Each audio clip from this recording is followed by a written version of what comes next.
देश की टैक्स प्रणाली में एक बड़ा बदलाव आ गया है।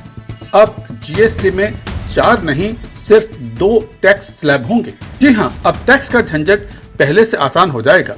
आम आदमी को एक बड़ी राहत या यूं कहें कि एक बड़ा तोहफा मिल सकता है। अभी जीएसटी 4 स्लैब में बटे हुए हैं, 5%, 12%, 18% और 28%। लेकिन अब 12% और 28% वाले स्लैब खत्म कर दिए जाएंगे। यानी अब सिर्फ 2 ही दरें होंगी, एक तो 5% और दूसरा 18%। अधिकतर सामान और सेवाएं अब 5% और 18% के दायरे में आ जाएंगी। लेकिन तंबाकू और लग्जरी प्रोडक्ट्स की बात करें तो उन पर टैक्स 40% तक लगेगा।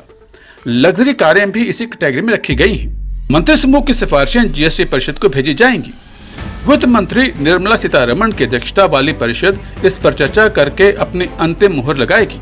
इस फैसले के बाद जीएसटी की नई दरें लागू हो जाएंगी, यानी अब ये बदलाव अधिक दूर नहीं है। इस अहम फैसले में कई राज्यों के मंत्री शामिल थे।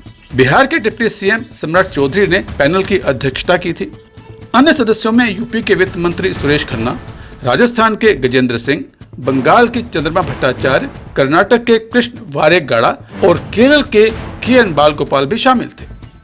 यानी जीएसटी 2.0 का आगाज हो चुका है। कम स्लैब और आसान टैक्स स्ट्रक्चर से उम्मीद है कि आम आदमी की जेब पर अब बोझ कुछ कम होगा। आपकी इस पर क्या राय है, हमें कमेंट करके जरूर बताइए। क्या नई जीएसटी दरें आम आदमी को सच में राहत देंगी या फिर इससे देश के जीएसटी कलेक्शन में कमी आ जाएगी?